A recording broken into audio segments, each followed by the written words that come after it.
தேவனுடைய பரிசுத்த நாமத்திற்கு சகல கனமும் மகிமையும் துதியும் ஸ்தோத்திரம் புகழும் உண்டாவதாக. இந்த தேவனுடைய வார்த்தையினுடைய தலைப்பு கிறிஸ்துவின் சரீரமாகிய சபை என்ற தலைப்பிலே தேவனுடைய வார்த்தைகளை உங்களோடு கூட பகிர்ந்து கொள்கிறேன். இன்று தேவனுடைய வார்த்தையினுடைய தலைப்பு கிறிஸ்துவின் சரீரமாகிய சபை.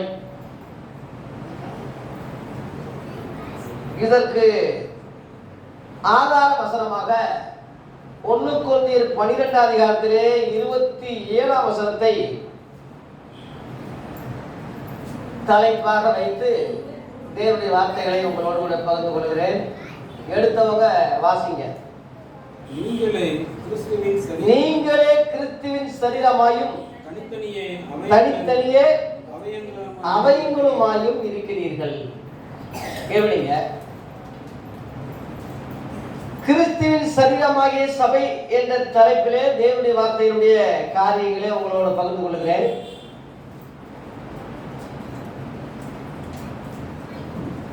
கிறிஸ்துவின் சரீரமாகிய சபை. சபை என்றாலே அது கட்டடம் கிடையாது, கோயில் கிடையாது, சிலுவை வச்சு பெரிய கோபுரம் கட்டுறது கிடையாது, பெரிய ஒரு கட்டடம் கட்டி ஏசி சபை போட்டு அதுல டான்ஸ் ஆடுறது இல்லை. சபைன்னு சொல்றது சரீரமாகிய கிறிஸ்துவின் சரீரமாகிய சபை அப்படின்னு போட்டது. இயேசு கிறிஸ்துவுடைய சரீரமாகிய சபை அப்படின்னு. அந்த சரீரம் என்றால் என்ன, எது, எப்படி நாங்க கண்டுபிடிக்கிறதுன்னா அந்த வசனத்திலேயே சொல்லப்பட்டிருக்கு. நீங்களே கிறிஸ்துவின் சரீரமாயும் நீங்களே என்று சொல்லப்படும். அந்த நீங்களேன்னு சொல்றது யாரு? நீங்களேன்னு சொல்றதுனால நானும் ஆகிவிட முடியாது, கேட்கறதுனால நீங்களும் ஆகிவிட முடியாது, சபைக்கு போறதுனாலே நீங்களே என்று உங்களை சொல்லிக்கிற முடியாது, கிறிஸ்தவ குடும்பத்தில் பிறந்ததுனாலே கிறிஸ்தவ பேர் வைப்பதனாலே அது எனக்கு சொந்தம் என்று நீங்க உரிமை கொண்டாட முடியாது. ஆதி அப்போஸ்தலர்கள் அநேக காரியங்கள் கிறிஸ்தவர்களை குறித்து அடையாளங்களை குறித்து உதாரணமாக ஊமையாக சொல்லியிருக்கிறாங்க. அதுல சுருக்கமாக ஒரு 5 காரியத்தை எடுத்திருக்கேன். நேரத்துக்குள்ள முடிக்கிறதுக்கு ஒரு 5 காரியங்களை அந்த நீங்களேன்னு சொல்றது யாரு? எல்லாரும் உரிமை கொண்டாட முடியாதுல்ல. இங்க சிகரெட் பிடிக்க கூடாதுன்னு ஒரு இடத்துல எழுதியிருப்பாங்க. எல்லாருக்குமா? எல்லாருக்கும் அந்த வார்த்தையா? சொல்லுங்க. கிடையாது. இங்க சிறுநீர் கழிக்க கூடாது எல்லாருக்குமா? எல்லாருக்கும் கிடையாது. முறை இல்லாம சிலர் கழிக்கும் போது அவங்களுக்குள்ள வார்த்தை. ஒரு பள்ளிக்கூடத்திலே, ஒரு அலுவலகத்திலே, ஒரு ஆலயத்திலே அந்த வார்த்தை இங்க சிகரெட் பிடிக்க கூடாதுன்னு போட்டிருப்பாங்க. குடிக்கக்கூடியவனுக்கு சிகரெட் பிடிக்கிறவனுக்கு அந்த வார்த்தை, எல்லாருக்கும் கிடையாது. அதுபோல நீங்களேன்னு சொல்றது குறிப்பிட்ட மக்களுக்கே தவிர எல்லாரும் நீங்களே என்ற இடத்துக்கு வர முடியாது. அந்த நீங்களேன்னு சொல்றது ஒரு 5 காரியத்தை அப்போஸ்தல உபதேசத்திலிருந்து எடுத்திருக்கேன். அது எல்லாருக்கும் பொருந்தும். அதன்படி இருந்தா எல்லாருக்கும் பொருந்தும். முதலாவது கோரிக்கை, நீங்களே என்பது யார் என்ற கேள்விக்கு பதில் முதலாவது இயேசுவை தொழுது கொள்கிற கிறிஸ்தவன். முதலாவதாக இயேசுவை தொழுது கொள்ளுகிற கிறிஸ்தவன். அதாவது ஏன் இதை சொல்றேன்னா, ரொம்ப மிஞ்சின பரிசுத்தவான்கள் சில ஆளுங்க கருகி போனவங்க இருக்காங்க. அவங்க இயேசுவை தொழ மாட்டாங்க. குறிப்பாக யெகோவா சாட்சிக்காரங்க இயேசுவை தொழ மாட்டாங்க. அவர் ஒரு தூதர் ஒரு தீர்க்கதரிசி அப்படின்னு சொல்லுவாங்க. இரண்டாவதாக யூதர்கள் இயேசுவை சொல்ல மாட்டாங்க. யெகோவா தேவன் தான் தேவன். இயேசு ஒரு சாதாரண தீர்க்கதரிசி தான். தேவகுமாரன் சொல்றதுக்கே எரிச்சல் அடைஞ்சு சிலுவையில் அஞ்சு கொண்டாங்க. இந்த தேவன் சொன்னா தொழுது கொள்ள முடியுமா? முடியாது. மூன்றாவதாக இஸ்லாமியர்கள். இஸ்லாமியர்கள் அல்லாஹ் ஒருவரே, லாகிலாகா இல்லல்லாகி முகமதரா துல்லல்லாகி என்று அவங்க பாடமா வச்சிருக்காங்க. அல்லாஹ்வை தவிர தொழுது கொள்வதற்கு வேற தெய்வம் இல்லை, முகமது நபியை தவிர கடைசி தூதர் யாரும் இல்லைன்னு அந்த வார்த்தையினுடைய பொருள். இன்னும் ஒரு சில எடுத்துக்கிட்டா, இப்ப இந்துக்கள் எடுத்துக்கிட்டா 10-11 இயேசுவை தொழுது கொள்றாங்க. ஆசிக்காரங்க எடுத்துக்கிட்டா 10-11 மாதாவை கும்பிடுற மாதிரி, இன்னாசியை கும்பிடுற மாதிரி, புனிதர்களை கும்பிடுற மாதிரி இயேசுவையும் வழிபடுறாங்க. அவங்க இந்துக்களோடு சேர்ந்தவங்க தான். இந்த கேட்டகரியில ஆதி கிறிஸ்தவர்கள் விழிப்புள்ளவர்களாக, அறிவுள்ளவர்களாக, அப்போஸ்தல உபதேசம் உடையவர்களாக இருந்ததுனால அவங்க அந்த சபைக்கு அவங்களுக்கு தான் அப்போஸ்தலனாகிய பவுல் எழுதுகிற காரியங்கள், பேதுரு எழுதுகிற காரியங்கள், யோவான் எழுதுகிற காரியங்கள் உங்களுக்கு வசன அடிப்படையில் விளக்குறேன். 1 கொரிந்தியர் 1:2 படிங்க. அந்த நீங்களேன்னு சொல்றது யாரு? 1 கொரிந்தியர் 1:2 படிங்க. கொரிந்தியர்களே, கிறிஸ்து இயேசுவுக்குள் பரிசுத்தமாக்கப்பட்டவர்களாயும் பரிசுத்தவான்களாகும்படி அழைக்கப்பட்டவர்களுமாய் இருக்கிற பாருங்க, தேவனுடைய சபைக்கும் அப்போஸ்தலர்களுக்கும் அவங்களுக்கும் ஆண்டவராக இருக்கிற நம்முடைய கர்த்தராகிய இயேசு கிறிஸ்துவின் நாமத்தை எங்கும் தொழுது கொள்கிற அனைவருக்கும் எழுதுனது. அல்லேலூயா. இந்த வசனத்தை நல்லா மனப்பாடம் பண்ணிக்கங்க. ஆண்டவராகிய இயேசு கிறிஸ்துவை நாமத்தை எங்கும் தொழுது கொள்கிற, எந்த இடத்திலையும் தொழுது கொள்கிற, ஆவியோடு உண்மையோடு பிதாவை எங்கும் தொழுது கொள்ளும் காலம் வரும் என்று சமாரியா பெண்ணுக்கு இயேசு சொன்னாரே யோவான் 4 அது தேவனை மட்டும் இயேசு சொல்லல, அவருக்கும் அது பொருந்தும், அவரையும் தொழுது கொள்ளலாம். அப்போ சொல்லியிருக்காங்க, தேவனுடைய சபைக்கு சொல்லியிருக்காங்க. நீ தேவனுடைய சபையா இருந்தா, இயேசு கிறிஸ்துடைய சரீரமா இருந்தா, எந்த சபையா இருந்தாலும் எந்த இடமா இருந்தாலும் இயேசு கிறிஸ்துவை தொழுது கொள்ளலாம், அவரை ஆராதிக்கலாம். அப்பேற்பட்ட தோமா என் ஆண்டவரே என் தேவனேன்னு இயேசுவை பார்த்து சொல்லி காலில் விழலையா? இயேசு தடுத்தாரா? தடுக்கலையே. ஆகவே தேவனுக்கு இயேசுவை சமமாக்கி தேவனை போலவே இயேசுவை தொழுது கொள்ளலாம். இயேசுவை தொழுது கொண்டதுனால இவர் தான் பிதா, இவர் தான் தேவன், அந்த சின்ன வட்டத்துக்குள்ள கிறிஸ்தவங்க வரல, வந்துடக்கூடாது. அப்போஸ்தலர்களும் அந்த மாதிரி இவர் தான் கடவுள் அப்படின்னு சொல்லலை. ஏன்னா அவங்க சரியா அறிந்திருந்தாங்க. இந்த 3ஆம் வசனம் பார்த்தீங்கன்னா, நம்முடைய பிதாவாகிய தேவனாலும் கர்த்தராகிய இயேசு கிறிஸ்துவினாலும் உங்களுக்கு கிருபையும் சமாதானம் உண்டாவதாக. அந்த அறிவு இருந்துச்சு அவங்களுக்கு. பிதா வேற, இயேசு வேற, அந்த அறிவு அவங்களுக்கு இருந்தது. அதே சமயத்தில் இயேசு கிறிஸ்துவை எங்கும் தொழுது கொள்கிற பரிசுத்தவான்கள் கிறிஸ்தவர்கள் அந்த சபைக்கு தான், அவங்களுக்கு தான் நான் எழுதுறேன்னு சொல்லி தொழுது கொள்கிற பிள்ளைகளுக்கு தான் அப்போஸ்தலர்கள் எழுதியிருக்கிறாங்க. அல்லேலூயா. ஆகவே இயேசுவை நீங்க கும்பிடுறதுனால, துதிக்கிறதுனால, ஆராதிக்கிறதுனால அது தேவனுக்கே செய்கிற காரியம் தான். இந்த சிறியவர்களுக்கு எதை செய்தீர்களோ அதை எனக்கே செய்தீர்கள் சொன்ன மாதிரி இயேசுவை ஆராதிக்கிற, தொழுது கொள்ளுகிற தேவன் சொல்ற எல்லாமே ஒரு வேளை அறியாம கூட இருக்கலாம், எல்லாம் தேவனை தான் சேரும். தேவனுக்கு அது போய் சேரும், அதுல சந்தேகம் இல்லை. ஒண்ணு. இரண்டாவது, பேதுரு சொன்னான். முதல் பவுல் சொன்னா, இப்ப பேதுரு என்ன சொல்றான்னா, 1 பேதுரு 2 அதிகாரம், 1 பேதுரு 1 அதிகாரம், 1 பேதுரு 1 அதிகாரத்தை எடுங்க, 17ஆம் வசனம். 17ஆம் வசனம். அன்றியும் பட்சபாதம் இல்லாமல்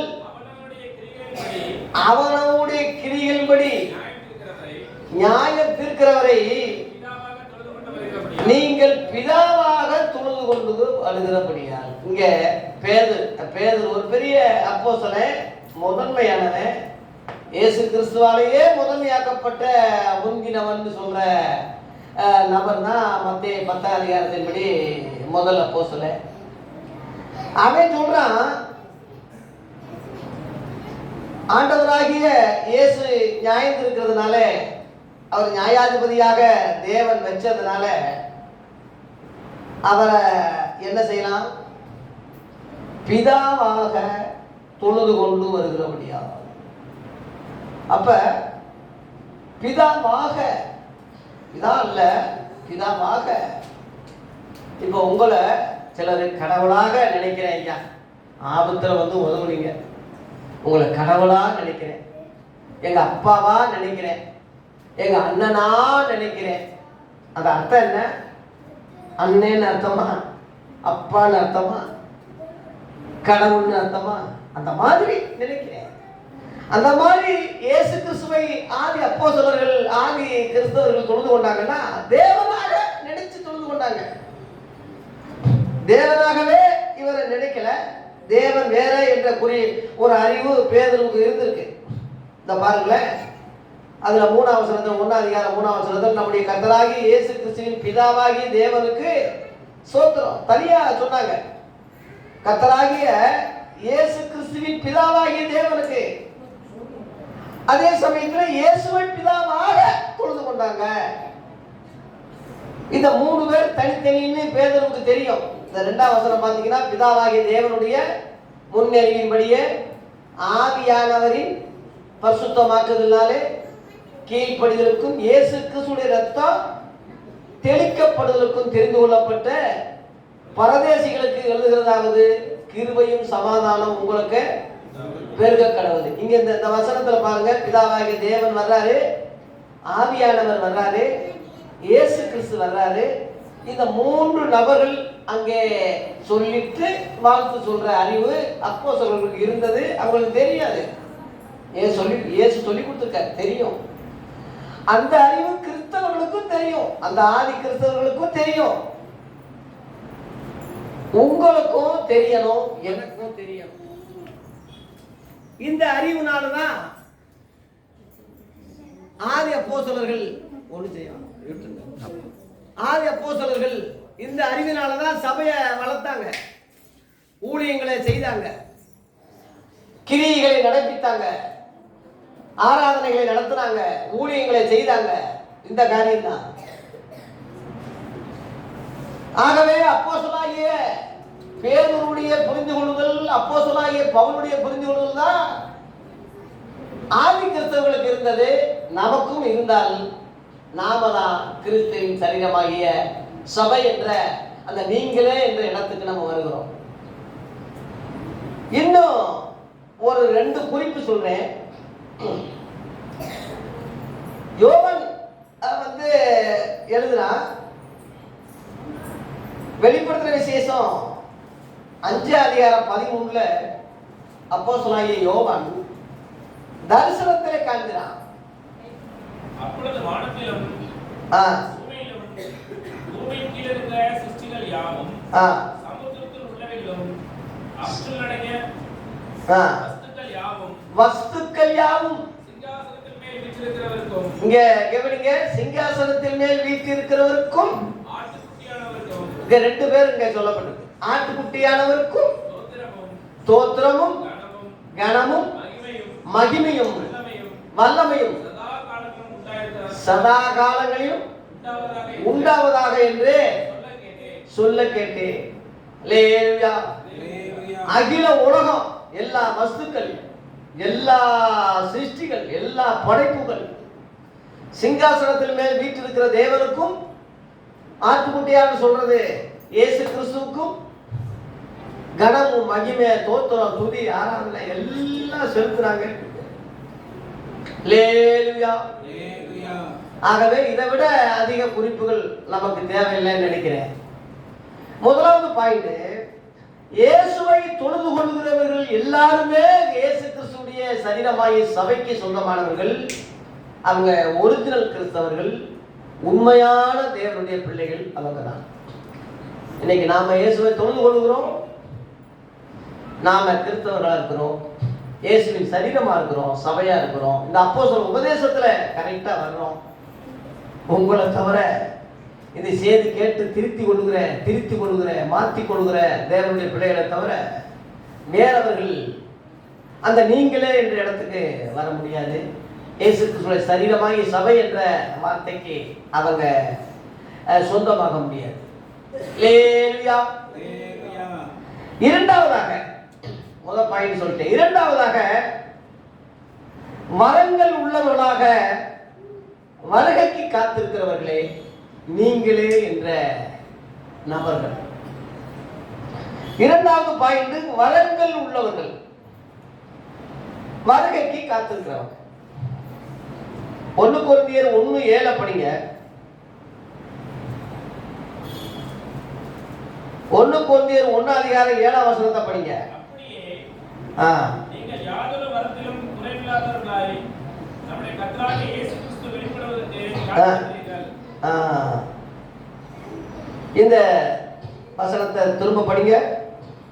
அப்படியே நீங்கள் யாதொரு வரத்திலும் குறைவில்லாதவர்களாய் நம்முடைய கர்த்தராகிய இயேசு கிறிஸ்து வெளிப்படுவதற்கு காத்திருக்கிறீர்கள். வெளிப்படுவதற்கு அப்படின்னா வருகைக்கு.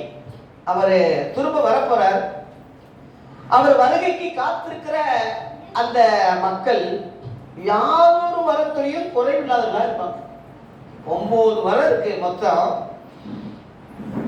இதே 1 கொரிந்தியர்ல நீங்க 12ஆம் அதிகாரம் பாத்தீங்கன்னா 4ஆம் வசனத்திலிருந்து 11ஆம் வசனம் வரை பாத்தீங்கன்னா 9 வரங்கள் இருக்கு.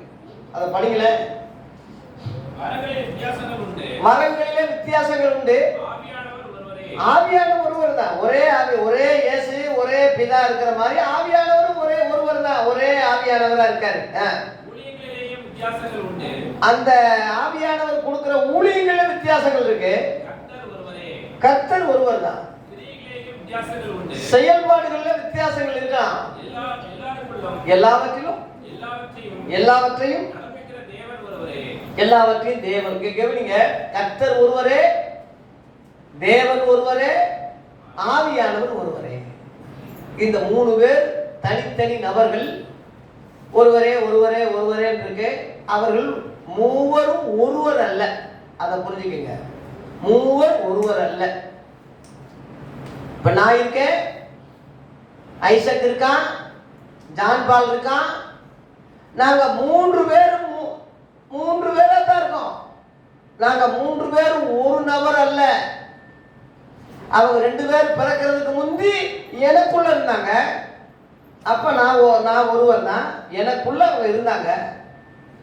என்னிலிருந்து அவங்க வெளிப்பட்டதுனால, அவங்க சுயாதீனம் அடைஞ்சதுனால, என்னை போலவே அவங்க ரூபமும் சாயலும் குணங்களும் இருந்ததுனால அந்த இருவர்கள் தனித்தனி நபர்கள் தான், தனித்தனி ஆட்கள் தான், தனித்தனி ஆளுத்துவம் உடையவர்கள் தான். என்னை சேர்த்தா நான் அப்பாவா இருக்கேன். அவங்க 2 பேருக்கு நான் அப்பாவா, அதாவது பிதாவா இருக்கேன். அதனால நானும் வேற, ஐசக்கு வேற, ஜான் பால் வேற. உபதேசத்துல நாங்க ஒண்ணா இருக்கோம். நானும் பிதாவும் ஒன்றா இருக்கிறோம்னு சொல்றதுக்கு அர்த்தம், உபதேசத்துல ஏன் 2 மகன்கள்ல ஒருத்தனாவது உபதேசத்துல மாறுபட்டு இருந்தா ஒன்னா இருக்கிறோம்னு சொல்ல முடியாது. பிரிவினை தான்.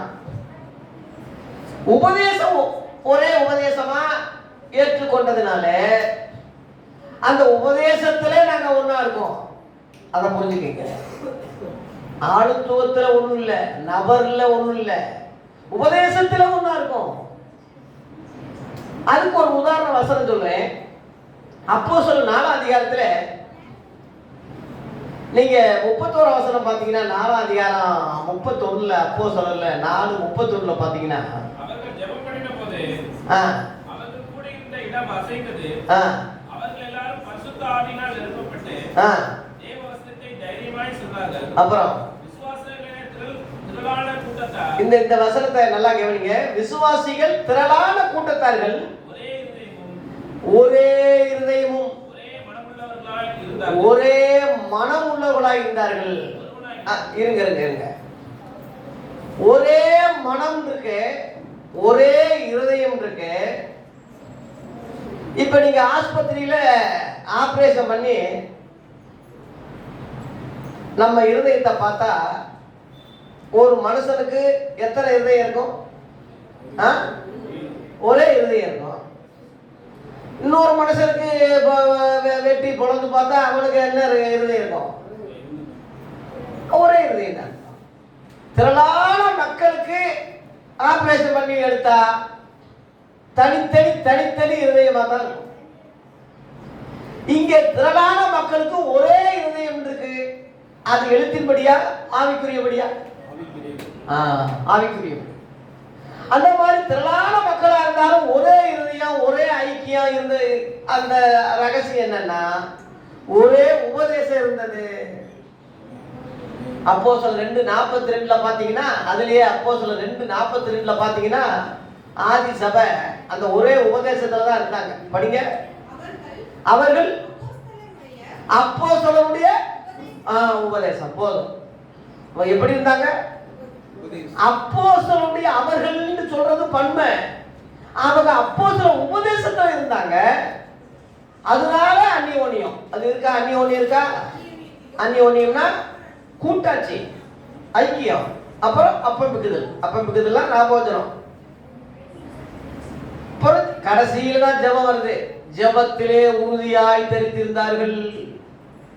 அவங்க தான் ரட்சிக்கப்பட்டவங்க. 47 பாத்தீங்கன்னா, ரட்சிக்கப்படுவதை கர்த்தர் அனுதினமும் சபையில அவங்க தான் சபை, சரீரமாகிய சபை. அவங்க தான் ரட்சிக்கப்பட்டவங்க. அவங்கள தான் கர்த்தரே சபையில சேர்க்கிறாரு. மனுஷன் சேர்க்கல, கர்த்தரே சேர்க்கிறாரு. இந்த சபையில மனுஷன் சேர்த்தா, இப்ப நான் எத்தனையோ பேரை சேர்த்தேன், யாரும் இந்த சபையில இல்ல. நான் சேர்த்தவெல்லாம் இல்ல, சேர்க்காதவங்க எல்லாம் இருக்கீங்க. காரணம், நீங்க கர்த்தராலே சேர்க்கப்பட்டவர்கள். இந்த கீழமாத்தூர்ல இருந்து ஒரு ஐயா குடும்பத்தோட வாரம் வர்றாருன்னா, நான் போய் கூப்பிடல, கர்த்தர் அவரை தெரிந்து கொண்டிருக்கார், கர்த்தர் அவரை அழைச்சிருக்கார். இல்லாட்டினா வர முடியாது, நிற்க முடியாதுங்க. எத்தனையோ பேர் என்கிட்ட கான்டாக்ட் பண்ணுவாங்க. என்னுடைய வீடியோக்களை அனுப்பின உடனே என்கிட்ட பேசுறத ஸ்டாப் பண்ணிடுவாங்க. அவ்வளவு பயங்கரமா இருக்கு அவங்களுக்கு. அதுலயும் மீண்டும் என்கிட்ட கான்டாக்ட் பண்ணாங்கன்னா உண்மை உள்ளவங்க. பொல்லாங்கு செய்கிற எவனும் ஒளியை பகைக்கிறான், தன் கிரியைகள் கண்டிக்கப்படாதபடி ஒளியின் இடத்தில் வராது இருக்கிறான். நம்ம சபைக்கு சிலர் ஏன் வரல, பைபிள் ஸ்டடிக்கு ஏன் சிலர் வரல, நம்மளோட ஏன் ஐக்கியமா சிலர் இல்லைன்னா, அவன் தேவனை பகைக்கிறான். நல்லா புரியும். தேவனை நம்மளை பகைக்கல, அவன் தேவனை பகைக்கிறான். அவங்க செயல்பாடுகளை நம்ம இங்க வந்தா தெரிஞ்சிரும், சொல்லிடுவோம் நினைச்சு வராம இருக்கான். ஆனா தைரியம் உள்ளவன், நல்லவன், நேர்மை உள்ளவன் கண்டிப்பா வருவான். அல்லது திருத்தி கொள்ளுவோம். அவர் வஞ்சாலும் பரவாயில்ல, திட்டினாலும் பரவாயில்ல, நம்ம திருத்தி கொள்வோம். இனிமேல நான் ஒழுங்கா இருக்கேன் பாஸ்டர், இனிமேல் நல்லா இருக்கேன், கரெக்டா இருக்கேன், மாத்திக்கிறேன்னு சொல்றவனும் நம்ம கிட்ட வருவான். அவங்கிட்ட இனிமேல இடல் வராது. அவங்கள பார்த்து கர்த்தர் சொல்லுவாரு, மகளே நீ போ, இனி பாவசை, இனிமேல ஒழுங்காரு. இதுதான் ஆதி சபையினுடைய நிலைப்பாடு. அவங்க அந்த ஒற்றுமையா இருந்தது காரணம், ஒரே உபதேசம் இருந்தது. ஆகவே தேவ பிள்ளைகளாகிய அவங்க ஒற்றுமையோடு இருந்தாங்க. இதே போலதான் தேவன் தனி, இயேசு தனி, ஆவியானவர் தனி. அவர் ஆவியானவரை ஒருவர் தான், இயேசு எடுத்துக்கிட்டார் ஒருவர் தான், பிதாவாகி தேவன் எடுத்துக்கிட்டார் ஒருவர் தான். இந்த மூவரும் 1 யோவான் 5:7 படி பரலோகத்திலே ஒன்றாய் இருக்கிறார்கள் என்பதற்கு ரகசியம் ஒரே உபதேசம். அந்த உபதேசம் தேவனுடைய உபதேசம். இயேசு இங்க வந்து அதை சொன்னதுனால அப்போஸ்தல உபதேசமா மாறி இருக்கு. தேவனால இயேசு அனுப்பப்பட்டதுனாலே அவர் முதல் அப்போஸ்தலர் என்று எபிரேயர் 3:1 சொல்லப்பட்டிருக்கு. நான் சுயமா சொல்லல, என் பிதா சொன்னதுதான் நான் சொல்றேன் அப்படின்னு சொல்லி யோவான் 12:49-50 இயேசு சொன்னதுனால தேவனுடைய உபதேசத்தை தான் இயேசு சொன்னார் தவிர அவர் இயேசு சுயமா சொல்லல. இயேசுக்கு அடுத்து வேறொரு தேற்றரவாளனை அனுப்புறேன்னு சொன்னார்ல. யோவான் 16:13 பாத்தீங்கன்னா, சத்திய ஆவியாகி அவர் வரும்போது சகல சத்தியத்திலையும் உங்களை வழி நடத்துவாரு, அவரும் சுயமாய் சொல்லாமல் என்று அங்க குறிப்பிடப்படும். சுயமா ஆவியானவரும் சொல்லல, இயேசு சொன்னதை நமக்கு நினைப்பூட்டுறாரு. அதனால இயேசுவை மகிமைப்படுத்திட்டு வர்றாருன்னு இயேசு சொன்னபடி இன்னைக்கும் நம்ம 2000 வருஷம் ஆனாலும் அந்த வசனங்கள்லாம் நினைவுபடுத்துறது காரணம் ஆவியானவர் பெந்தேகோஸ்து நாள்ல இறங்கினவர் இன்ன வரைக்கும் சபைக்குள்ள இருக்கார். சபை நீங்களா இருந்தா உங்களுக்குள்ள இருப்பார், உணர்த்துவார், பேசுவார். நீதியை குறித்து, நியாய தீர்ப்பை குறித்து, பாவத்தை குறித்து, உலகத்தை கண்டித்து உணர்த்துவார். உலகமே உங்களுக்குள்ளதான் இருக்கு, உங்களுக்குள்ள ஆவியானவர் கண்டித்து உணர்த்துவார். உங்களுக்குள்ள ஏன் இருக்காருன்னா மீட்கப்படும் நாளுக்காக உங்களை முத்திர குத்தி இருக்காருன்னு எபேசியர் 4:30 பவுல் சொல்றான். அதனால ஆவியானவர் துக்கப்படுத்தாதீங்கன்னு பவுல் சொல்றான். துக்கப்படுறதுன்னா யாரு? ஒரு மனுஷன் துக்கப்படுவான், ஆளுத்துவம் உடையவர் தான் துக்கப்பட முடியும். அதுபோல ஆவியான ஒரு ஆளுத்துவம் உடையவர், இயேசுவை போல, தேவனை போல உங்களுக்குள்ள இருக்காரு. அவர் துக்கப்படுத்தக்கூடாது. அவர் விரோதமா போகும்போது, பேசும்போது, தவறான எண்ணங்கள் வரும்போது ஆவியானவர் என்ன செய்யறார்? துக்கப்படு. அவர் துக்கப்படுத்தாதீங்க. அப்படியே துக்கப்படுத்திக்கிட்டே இருந்தா உங்களை மட்டும் போயிடுவார்ல. போயிட்டா எப்படி நம்ம மனவாட்டி என்ற இடத்துக்கு வர முடியும்? எப்படி எடுத்துக்கொள்ளப்பட முடியும்? கைவிடப்படுறதுக்கு தான் வருமே தவிர எடுத்துக்கொள்ளப்படுறதுக்கு வராது. தயவு செய்து அதை ஞாபகப்படுத்திக்க. அதனால உபதேச விஷயத்திலே இயேசுவும் ஆவியானவரும் சுயமா சொல்லாதனாலே, தேவனுடைய வார்த்தையவே அவங்க 2 பேரும் சொன்னதுனால, அந்த தேவனுடைய வார்த்தையிலே மூவர் ஒன்றாய் இருக்கிறார்கள். அல்லேலூயா. ஆகவே தேவன் ஒருவர் தான், இயேசு ஒருவர் தான், ஆவியானவர் ஒருவர் தான். தேவனுடைய காரியங்களை, உலக படைப்பு காரியங்கள் எல்லாம் நமக்கு தெரியும்.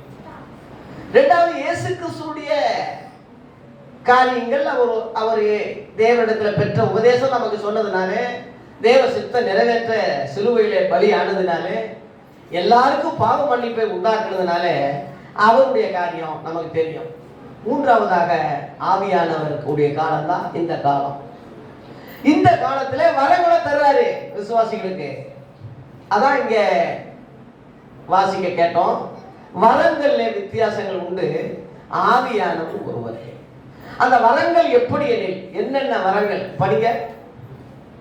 அந்த வரங்கள் என்னென்ன வரங்கள்? 1 கொரிந்தியர் 12 அந்த வரங்களுடைய வித்தியாசத்தை அங்க சொல்லி இருக்கு, படிங்க. எப்படி எனில், ஒருவனுக்கு ஆவியினாலே ஞானத்தை போதிக்கும் வசனமும், இன்னொருத்தருக்கு அந்த ஆவியினாலேயே அறிவை உணர்த்தக்கூடிய வசனமும், இன்னொருத்தருக்கு அந்த ஆவியினாலேயே விசுவாசமும், வேறொருவனுக்கு அந்த ஆவியினாலே குணமாக்கும். ஜெபம் பண்ண உடனே குணமாயிடும். அது ஒரு வரம், எல்லாரும் செய்ய முடியாது. வேறொருவனுக்கு அற்புதங்கள் செய்யக்கூடிய சக்தி இருக்கும். தீர்க்க தரிசனம், இன்னொருத்தருக்கு தீர்க்க தரிசனம்னா இந்த வசனத்தை வசனமாவே சொல்லிட்டு இருப்பான். இப்ப உதாரணமா என்ன எடுத்துக்கங்க, எதை சொன்னாலும் வசனம் சொல்லுவேன். ஒரு பாயிண்ட்டுக்கு 2-3 வசனத்தை சொல்லி அதை ப்ரூவ் பண்ணி அதை கன்ஃபார்ம் பண்ணுவேன். வசனம் இல்லாம எந்த கருத்தும் இருக்காது. அதனால நான் ஒரு தீர்க்கதரிசி வர உள்ளவன் கூட சொல்லலாம். அப்புறம் வேறொருவனுக்கு இது முக்கியமான வரும், ஆவிகளை பகுத்தறிகிறது. அந்நிய பாஷை ஒருத்தன் பேசிக்கிட்டு இருந்தா உடனே அந்நிய பாஷை ஆவியாக இறங்கிட்டாருன்னு நினைக்க மாட்டான். அந்த பகுத்தறி உள்ளவன் அவன் வேறொரு ஆவியில பேசுறான்னு கண்டுபிடிச்சிருவான். இப்ப பவுலை பார்த்து ஒரு குறி சொல்ற பொம்பளை அப்போஸ்தலர் 19ஆம் அதிகாரத்துல இவர் உன்னதமான தேவனுடைய ஊழியக்காரே, நமக்கு சுவிசேஷ சத்தியத்தை சொல்ல வர்றாரு. கரெக்டா அந்த பொம்பளை சொல்லுது. உடனே அந்த பவுல் என்ன சொல்றான், அந்த பொம்பளைய பார்த்து, இயேசுவின் நாமத்திலே இவளை பிடித்திருக்கிற குறி சொல்லுகிற ஆவியே, இவளை விட்டு இயேசுவின் நாமத்திலே வெளியே போ அப்படின்னு கடிந்து கொள்றான். அந்த அம்மா கரெக்டா சொல்லுது. ஆனாலும் அது என்ன ஆவி? குறி சொல்லுகிற ஆவி. அது இவன் கண்டுபிடிக்கிறான். காரணம், பகுத்தறிகிற ஆவிகளை பகுத்தறிகிற வரம் ரொம்ப ரொம்ப தேவை. எல்லாரையும் நம்பிடக்கூடாது. பிரசங்கம் பண்றவன் முழுவதும் நம்பிடக்கூடாது. அற்புதங்கள் செய்யறவன் முழுவதும் நம்பிடக்கூடாது. தீர்க்க தரிசனம் சொல்றவன் முழுவதும் நம்பிடக்கூடாது. 1 யோவான் 4ஆம் அதிகாரத்திலே உலகத்திலே அநேக ஆவிகள் இருப்பதனாலே நீங்க எல்லா ஆவிகளையும் நம்பாமல் அந்த ஆவிகள் தேவனால் உண்டானவோ என்று சோதித்தறியுங்கள். தேவனுடைய ஆவியை நீங்க எதனால சோதிக்கலாம் என்றால், மாம்சத்துல வந்து இயேசு கிறிஸ்துவை அறிக்கப்படுகிற எந்த ஆவியும் தேவனால் உண்டாயிருக்கு. அறிக்கப்படாத எந்த ஆவியும் தேவனால் உண்டானதல்ல. வரும் என்று கேள்விப்பட்ட அந்தி கிறிஸ்துடைய ஆவி அதுதான். பிதாவையும் குமாரனையும் மறுதலிக்கிறவனே அந்தி கிறிஸ்து இருக்கு. மறுதலிக்கிறவனா அந்த உபதேசத்தை மறுதலிக்கிறேன். எந்த உபதேசம்? அப்போஸ்தலர் உபதேசம். இன்னைக்கு அப்போஸ்தலர் உபதேசம் சபையில் இருக்கான்னு கேளுங்க. யாராவது அப்போஸ்தலர் உபதேசத்தை மட்டும் பேசுறாங்களான்னு கேளுங்க. அப்போஸ்தலர்னாலே யாருன்னே தெரியலையே. அதனால ரொம்ப டேஞ்சர். எல்லாத்தையும் நம்ம நம்பக்கூடாது. அதான் ஆவிகளை பகுத்தறிகிற வரோம். அது ஆண்டவர் கிருபையில என்கிட்ட இருக்கு. ஒரு ஆளை பார்த்த உடனே ஆண்டவர் வெளிப்படுத்திடுவாரு, பிரசங்கத்திலே வெளிப்படுத்திடுவாரு. பார்த்த உடனே பார்க்காமையே கூட சிலரை நான் சொல்றது உண்டு. இது ரொம்ப முக்கியமான வரம். அப்புறம் வேறொருவனுக்கும் பற்பல பாஷைகளை பேசக்கூடிய வரம். அந்த பாஷைகளை வியாக்கியானம்னா மொழிபெயர்க்கிறது. அது டக்குன்னு ஒருத்தர் அந்நிய பாஷை பேசிக்கிட்டு இருப்பான், ஒருத்தர் தமிழ்ல அதுக்கு விளக்கம் கொடுத்துட்டு இருப்பான். அது ஒரு வரம். அது எல்லாரும் சொல்ல முடியாது. அப்புறம் இவைகள் எல்லாம் அந்த ஒரே ஆவியானவர் நடப்பித்து அவருடைய சித்தத்தின்படியே அவன் அவனுக்கு என்ன செய்த பகிர்ந்து கொடுக்கிறார். ஒரே ஆவியானவர். இந்த ஆவியானவர் என்ற தனி நபர் இல்லைன்னு ஒரு கூட்டம் சொல்லிட்டு இருக்கு. அது பைபிள் மாணாக்கள் என்ற யெகோவா சாட்சியிலிருந்து பிரிஞ்ச ஒரு கோஷ்டி. அவங்களுக்கு எச்சரிக்கையாருங்க உபதேசத்துல. ஏன்னா கொஞ்சம் புளித்தமா முழுமாவையும் உப்பு பண்ணும். ஒரு இலையில நிறைய சோறை வச்சுக்கிட்டு ஒரு பக்கம் நரக வச்சா சாப்பிடுவோமா? அது மாதிரி அவங்களுடைய உபதேச காரியங்கள்ல நல்ல காரியங்கள் நிறைய இருந்தாலும் இந்த ஒரு அந்த பண்டமண்டல அடிப்படையே இல்லைன்னு தகர்த்து தெரியும் போது எல்லாம் வச்சு இடையில தண்ணி ஊத்துற மாதிரி தான். அதனால மற்ற உபதேசங்களை குறித்து மற்ற சபைகளை குறித்து ஜாக்கிரதையா இருங்க, எச்சரிக்கையா இருங்க, விழிப்பா இருங்க. இந்த வரங்கள் 9 இருக்கு. அதில் நீங்க பாத்தீங்கன்னா 9 வரங்கள். அந்த 9 வரங்கள்ல ஏதாவது ஒரு வரம் ஒரு கிறிஸ்தவனுக்கு சரீரமா இருந்தா இருக்கணும் அல்லது நீங்க கண்டுபிடிக்காம இருக்கலாம் கண்டுபிடிக்காம இருக்கலாம். இப்படிப்பட்டவங்க தான் கிறிஸ்துவின் சரீரமாகிய சபையானதுன்னு சொல்றது. இவங்க நோக்கம் முழுவதும் வருகை பற்றியே இருக்கும். எது எடுத்தாலும் வருகை வருகை வருகை வருகை. சாலமோன் ஐயா பாடல்கள் ஆராதனையில பாடும் போது கடைசியில வருகை பாட்டு இருக்கும். கண்டிப்பா இருக்கும். ஒரு வருகை பாட்டு கடைசியில் இருக்கும். சாரா நவரோஜ் அம்மா, வைலட் ஆரோன் அம்மா, அவங்க பாடல்கள்ல வருகை பற்றி நியாயத்தீர்ப்பை பற்றியே இருக்கும். பரிசுத்தவான்களுடைய பாடல்கள் அப்போ சில நிருபங்கள் பார்த்தீங்கன்னா வருகை பற்றி தான் இருக்கும். எல்லா நிருபங்களையும் வருகை பற்றி தான் இருக்கும். சுவிசேஷங்கள் வருகை பற்றி தான் இருக்கும். கடைசியில இதோ சீக்கிரம் வருகிறேன்னு வெளிப்படுத்தல சொல்லி முடிக்கிறாங்க. எல்லாம் வருகை பற்றி தான். அந்த எண்ணம் இல்லாம கிறிஸ்தவம் கிடையாது. அந்த எண்ணம் ஏன் நமக்கு இருக்கணும்னா, வருகைன்னு ஒண்ணு வந்தாலே இந்த உலகத்தை குறிக்கிற ஆசை விருப்பம் நமக்கு இருக்காது. 2 நாள்ல நீங்க சென்னைக்கு பிரயாணம் பண்ணி போறேன்னு ஒரு இது உங்களுக்கு வருதுன்னு வைங்களேன்.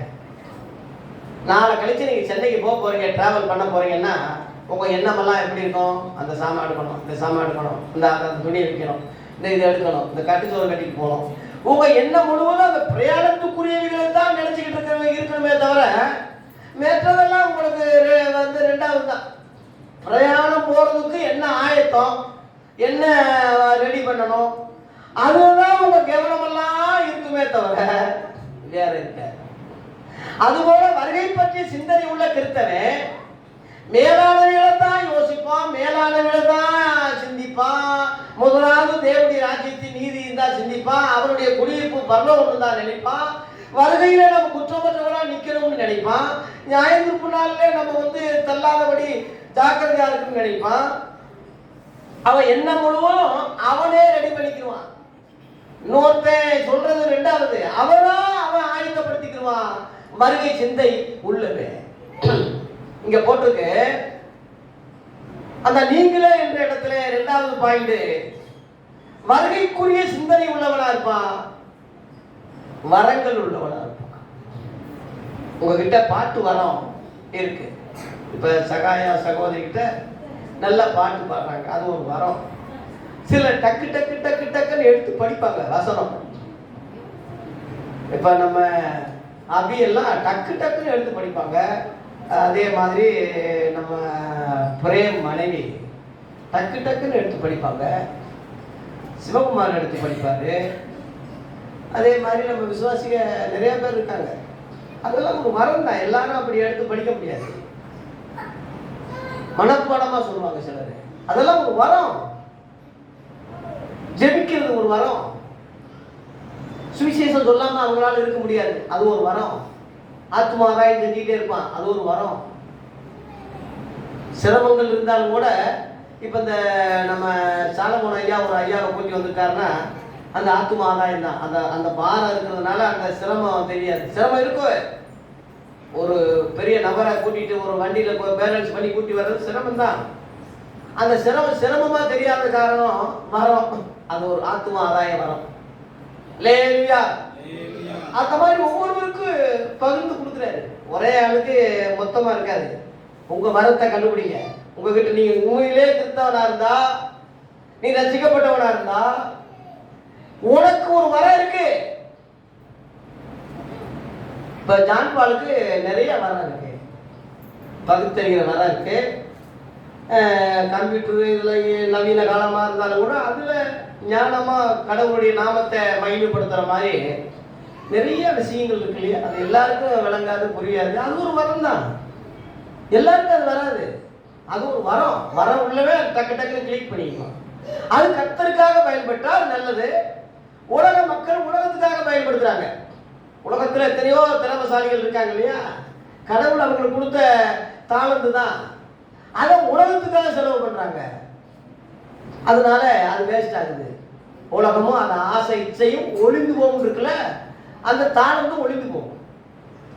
தேவனுக்காக அவன் செயல்படும் போது என்றென்று அவன் நிலைச்சிருப்பான். அந்த வரங்கள் என்றென்று நிற்கும். அல்லேலூயா. அதனால உங்க வரங்களை கண்டுபிடிங்க, உங்க தாளந்துகளை கண்டுபிடிங்க, அதை நிறுத்தி பண்ணுங்க. உங்க எண்ணமெல்லாம் இயேசு கிறிஸ்துடைய வருகைக்கு ஆயத்தமா இருக்கா, ஏங்குதா நினைக்கிறீங்களா? அதை செக் பண்ணிக்க. ஆரம்பத்திலிருந்தே எனக்கு இயேசு கிறிஸ்துடைய வருகை ரொம்ப பிடிக்கும். ஆரம்பத்திலிருந்தே சொல்றேன், ரட்சிக்கப்பட்டதிலிருந்தே அவருடைய வருகையை நான் எதிர்பார்த்தேன். அதனாலதான் என் பிரசங்கம் முழுவதும் பார்த்தீங்கன்னா அந்த மேலானவைகளே தான் இருக்கும். 40 ஆண்டுகளுக்கு மேல பிரசங்கம் பண்ணிட்டு இருக்கேன். எல்லாம் செக் பண்ணி பாருங்க. வருகை பற்றி தான் இருக்கும், அந்தி கிறிஸ்துவ பற்றி தான் இருக்கும். 660 பற்றி தான் இருக்கும், 1000 ஆண்டு பற்றி தான் இருக்கும், ரகசிய வருகை பற்றி தான் இருக்கும், 2ஆம் வருகை பற்றி தான் இருக்கும். எல்லாம் காரணம் அந்த மாதிரி நிறைய ஊழியர்கள் இருக்காங்க. நான் மட்டும் நிறைய ஊழியர்கள் இருக்காங்க. அவங்க எல்லாம் தேவனாலே முன் குறிக்கப்பட்ட தெரிந்து கொள்ளப்பட்ட பரிசுத்தவான்கள். அந்த மாதிரி பிரசங்கத்தை வச்சு சிலர் கண்டுபிடிச்சிடலாம், நீங்க நினைச்சிக்கலாம். ஜாக்கிரதை, உங்களுக்கு வரங்களை கண்டுபிடிங்க. இந்த வர்ற 2025 அதை விருத்தி பண்ணுங்க, அதை பயன்படுத்துங்க, புதைச்சி வைக்காதீங்க. சோம்பல் உள்ள ஊழியக்காரன்னு வைவாரு, புதைச்சா விருத்தி பண்ணுங்க, ஆதாயம் பண்ணுங்க. இயேசுவை சந்திக்கும் போது வெறுங்கையோட போகாதீங்க. ஒரு பாஸ்டரை சந்திக்க போறீங்க, ஒரு பெரிய மனுஷனை சந்திக்க போறீங்க, வெறுங்கையோட போக முடியுமா? ஏதாவது பழங்கள் வாங்கிட்டு போவோம் இல்லையா? இப்ப ஆலயத்துக்கு வரும்போது நம்ம ஏதாவது காணிக்கை கொண்டு போய் கர்த்தருக்கு போடணும்னு ஒரு காணிக்கையோட வர்றீங்க இல்லையா? வெறுங்கையோட வரமாட்டீங்க இல்லையா? அது போல தேவாதி தேவனை சந்திக்கும் போது, இயேசு கிறிஸ்துவை முகமுகமா சந்திக்கும் போது அவர்கிட்ட வெறுங்கையோட போகாதீங்க. அவர் எதிர்பார்க்கிறது ஆத்துமா ஆதாயம் தான். ஆத்துமா ஆதாயம். ஒருவன் அக்னியிலிருந்து இழுத்து விடுறவன் அநேக பாவங்களை மூடுகிறான். ஆகவே தேவ சித்தம் அதுதான். ஒருவராது விட்டு போ தேவ சித்தம் இல்லைன்னா அதையே நீங்க நினைக்கும் போது செய்யும் போது தேவ சித்தத்தை நீங்க செய்வீங்கன்னு அர்த்தம். அதனால உங்க வரங்கள் உள்ளவர்களாக இருக்கணும். வருகைக்கு ஆயத்தப்படுத்துகிற மக்களாக காணப்பட வேண்டும். இதுதான் இயேசு கிறிஸ்துவின் சரீரமாகிய சபைக்கு பொருத்தமானவர்கள். 2. மூன்றாவதாக கர்த்தரை குறித்தே மேன்மை பாராட்டுவார்கள். 3வது பாயிண்ட், எந்த விஷயத்திலையும் கர்த்தர் தான் மகிமை, அவருக்கே மகிமை உண்டாகட்டும், அவருக்கு தான் தோத்திரம். மார்க் எடுக்கிறானா, பாஸ் பண்றானா, ஒரு வீடு கட்டுறானா, ஒரு வாகனம் வாங்குறானா, வசதி வருதா, அது என்னால உண்டானதல்ல, என் தேவனாலே உண்டானதுன்னு அந்த அறிவு அவனுக்கு இயற்கையிலே. 1 கொரிந்தியர் 1:30 படிங்க.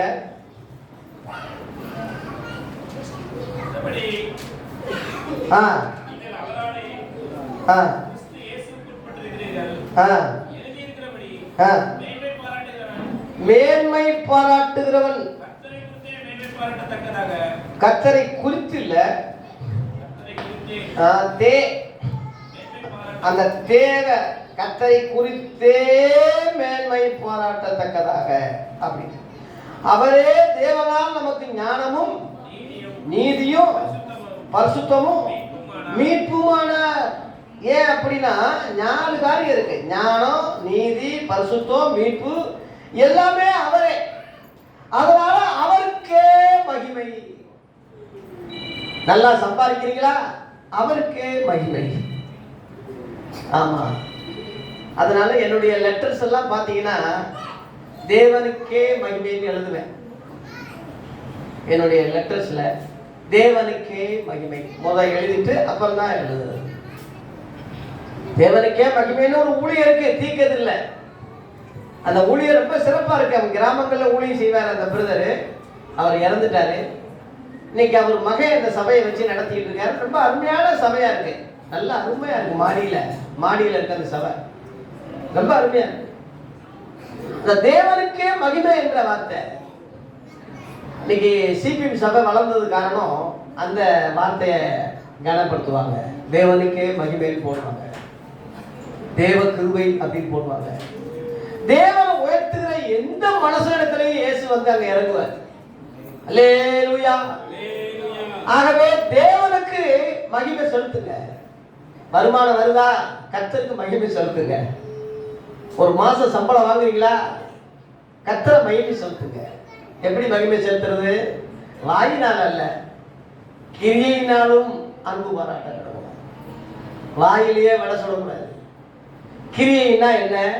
உங்க தசம் பாவம், உங்க காணிக்க ஒரு லம்பா ஒரு அமௌண்ட் வருதுன்னா அதுல கொஞ்சம் பிரிச்சு கொடுங்க.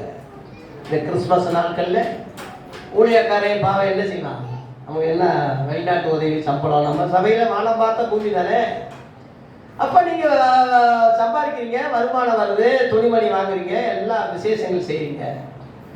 பாஸ்டர் என்ன செய்கிறாருன்னு நினைக்கணும். அவர் என்ன செய்கிறாரு? நமக்கெல்லாம் காலண்டர் கொடுக்குறாரு, கேக்கு மிக்சர் வாங்குறாரு, டீ கொடுக்குறாரு. இதெல்லாம் எப்படி வருது அவருக்கு? யார் கொடுக்குறாங்க? நினைக்கணும். அதனால கர்த்தரை குறித்தே நீங்க மேன்மை பாராட்டணும். எந்த காரியமும் தேவனுக்கு மகிமைன்னு செலுத்துங்க. அறிவாளிக ஞானிகள்லாம் பைத்தியக்காரங்கன்னு சொல்லி இங்க கர்த்தர் சொல்றாரு. லூசு உள்ளவங்கன்னு சொல்றாரு. இந்த 19ஆம் வசனம் பாருங்க. அது ஒண்ணு கொண்டு இல்லையே.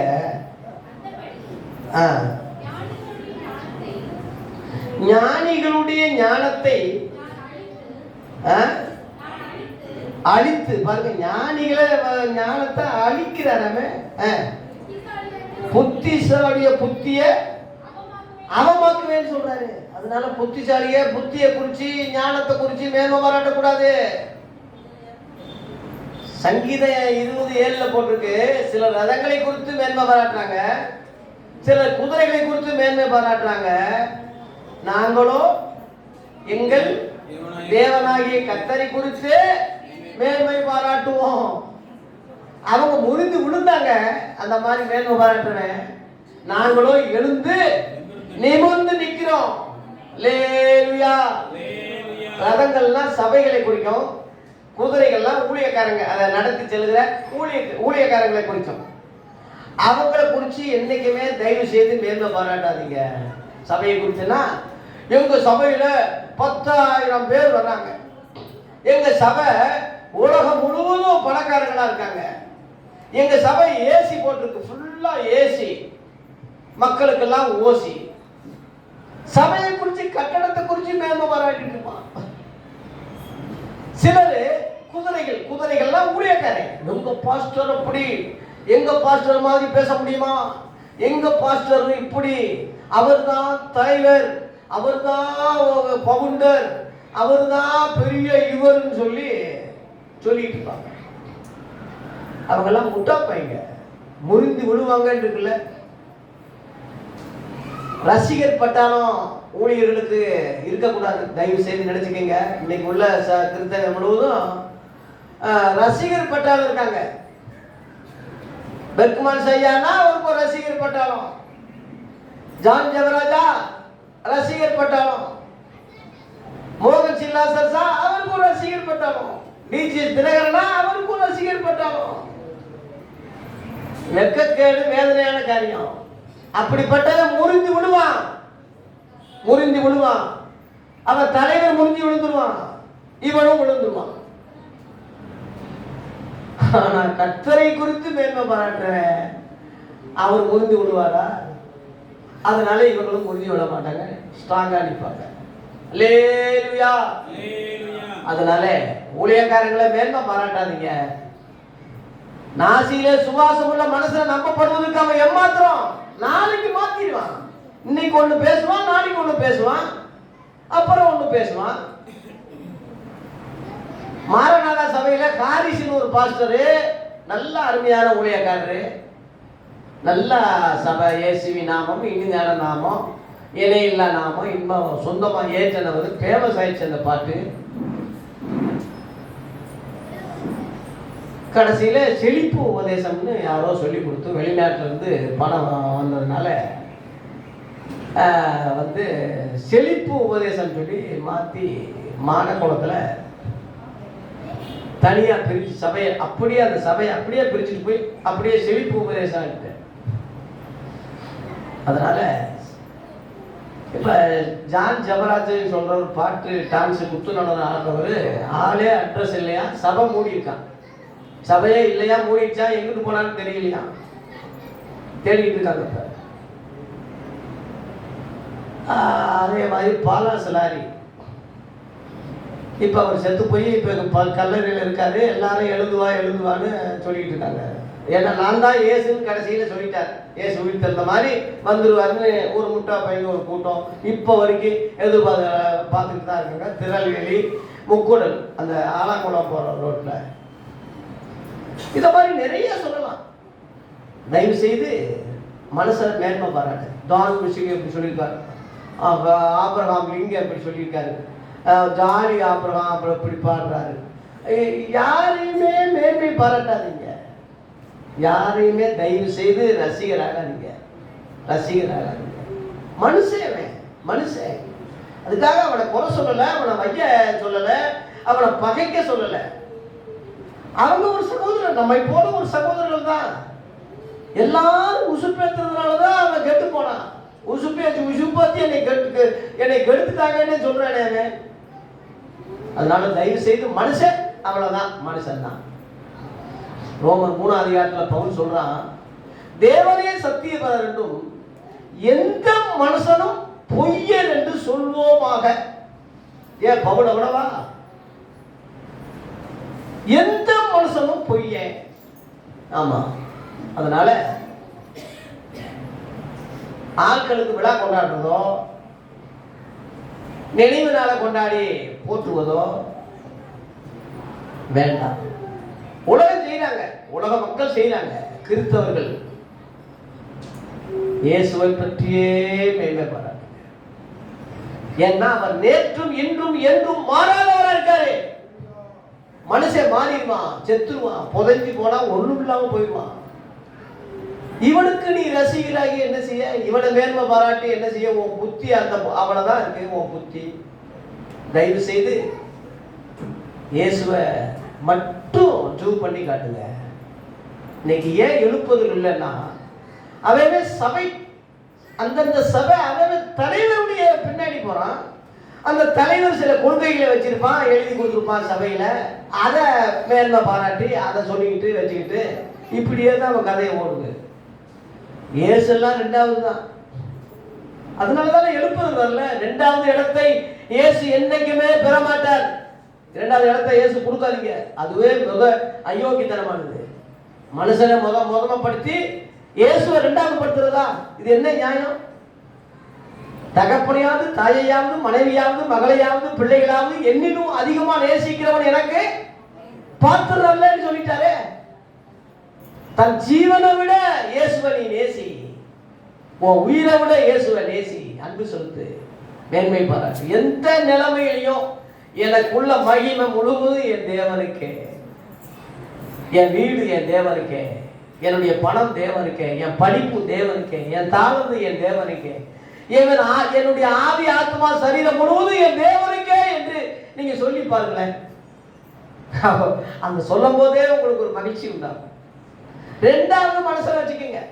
2வது அதுக்காக அவனை மைய சொல்லல. 2வது அவனுடைய தியாகங்கள் காரியங்கள்லாம் இருக்கு. எவ்வளவோ தியாகங்கள், எவ்வளவோ நல்ல காரியங்கள்லாம் செஞ்சிருக்காங்க, அது இல்லைன்னு இல்லை. ஆனால் அவனை 2வது இடத்துல தான் வைக்கணுமே தவிர இயேசுவை முதல் இடத்துல வைங்க. அல்லேலூயா. ஆகவே மேன்மை பாராட்டுகிறவன் கர்த்தரை குறித்து மேன்மை பாராட்டணும். புத்திசாலி, ஞானி, அறிவு இதெல்லாம் தூக்கி குப்பையில போட்டுருங்க. அதனால இயேசு கிறிஸ்துவை குறித்து மேன்மை பாராட்டிக்கிட்டே இருப்பான். அவன் தான் கிறிஸ்துவின் சரீரம், அவன் தான் தேவனுடைய சபை, அவன் தான் இயேசு கிறிஸ்துவோட ஒரே சரீரமா இருக்கிறவன்.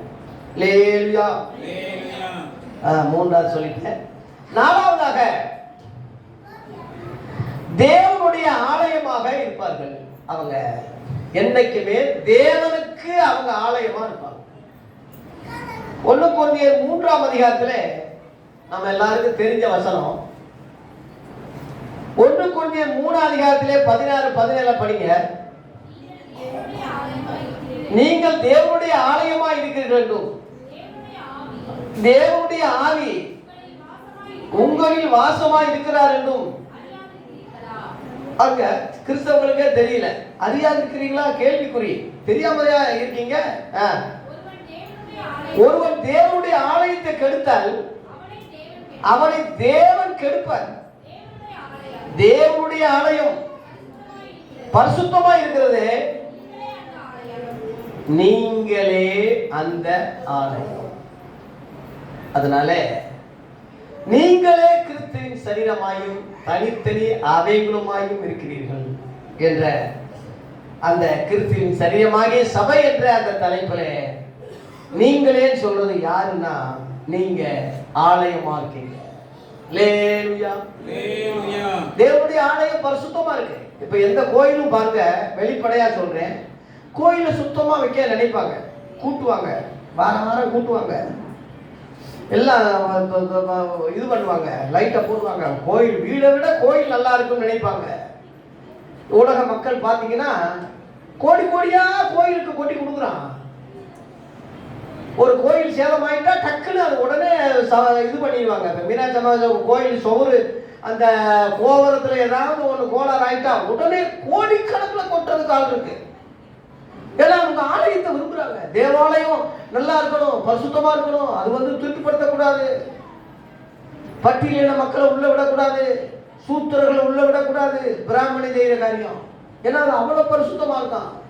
ஜனாதிபதி அம்மாவே வந்தாலும் உள்ள விட மாட்டாங்க, கருவறைக்குள்ள சாமி கும்பிட விட மாட்டாங்க. ஏன்னா அந்த அம்மா பட்டியலின கீழ்ச்சாதி எஸ்டி பிரிவான் சொல்றேன். அவன் எஸ்டி பிரிவு, அவங்க சூத்திரர்களா ரொம்ப கேவலமான. இதுதான் பெரியார் எதிர்த்தது. பெரியார் இல்லாட்டினா நம்ம நாடு சுடுகாடா போயிருக்கும், வட இந்தியாவை விட கேவலமா போயிருக்கும். அம்பேத்கர், டாக்டர் அம்பேத்கர், பெரியார், அயோத்திதாசர், ரெட்டமலை சீனிவாசன், தியாகராஜ ராயர் ரெட்டியார் எல்லாம் நீதி கட்சி ஏற்படுத்தி புரட்சி செஞ்சாங்க. எவ்வளவு அது அதனுடைய அதுதான் திராவிட கட்சி. திராவிடம் சொல்றது சிலர் புரியாம இருக்காங்க. திராவிடம் சொல்றது ஆரியத்துக்கு எதிர்ப்புன்னு அர்த்தம். அது ஒரு நாடு கிடையாது. ஆரியம்னா பிராமணர்கள், வலதுசாரிகள். பழைய ஏற்பாட்டு மாதிரி சனாதனம் உள்ளவர்கள், ஜாதி வித்தியாசம் மத வித்தியாசம் பார்க்குறவங்கன்னு அர்த்தம். சனாதனம்னா ஜாதி வித்தியாசம் மத வித்தியாசம் பார்க்குறவங்க, அவங்க தான் ஆரியர்கள். ஆரியர்கள் நம்ம இந்தியாவை சேர்ந்தவங்க கிடையாது. அவங்க வெளிநாட்டிலிருந்து கைபார் கடவா வழியா கிறிஸ்துக்கு முன்பு உள்ள வந்தவங்க, ராஜாக்களை வசப்படுத்தி இங்க உள்ள தற்கூரிகளாக இருந்த முட்டாத்தனமா இருக்கிற ராஜாக்களை வசப்படுத்தி அவங்களை நல்லா குடிக்க வச்சு அந்த புறத்துல பொம்பளைகளோட மயங்க வச்சு இவங்க ஆட்சி செலுத்தினாங்க. அதான் ஏழை எளிய மக்கள் முழுவதும் அடிமையாக்கி இவன் நெத்தியிலிருந்து நாங்க கடவுளுக்கு ஏஜெண்டுங்க நாங்க தான் சொல்லி அப்படி வந்தாங்க. ஆரிய வர்த்தம், அவங்க குடியிருக்கிற இடங்கள்லாம் ஆரிய வர்த்தம்னு சொல்லப்பட்டது. அவங்களுக்கு எதிர்ப்பு உள்ளவங்க தான் திராவிடம் சொல்றது, எதிர்ப்பாளர்கள்னு அர்த்தம். அவங்களுக்கு ஆப்போசிட் உள்ளவங்க யாரு? திராவிட கட்சி, திராவிட அமைப்பு. இப்ப பெரியார் ஒரு தெலுங்குக்காரரு, ஆனா தமிழர்களுக்காகவே இப்ப ஏன் பாடுபட்டாரு? மற்ற மொழி இருந்தாலும் தமிழ்நாடுக்கு உழைச்சாங்க. அதனால திராவிடம் சொல்லி ஒரு சங்கம் வச்சாங்க. சென்னையில மெட்ராஸ் மாகாணம்னு அப்ப இருந்துச்சு, பிரிட்டிஷ் ஆட்சி காலத்துல. அதுல ஒரு கூட்டணி இருந்ததுங்க. அதான் நீதி கட்சி, அப்புறம் திராவிட கட்சியா மாறிச்சு. திராவிடம்னா சகலரும் சேர்ந்தது, கூட்டாட்சின்னு அர்த்தம். கர்நாடகம், ஆந்திரா, பாண்டிச்சேரி, கேரளா, தமிழ்நாடு எல்லாம் சேர்ந்ததுக்கு அர்த்தம் திராவிடம் அர்த்தம். அந்த திராவிடம் யாருக்கு எதிரி? ஆரியர்களுக்கு எதிரி, ஆரிய வர்த்தம். இதுதான் இந்த சித்தாந்தம் தான்.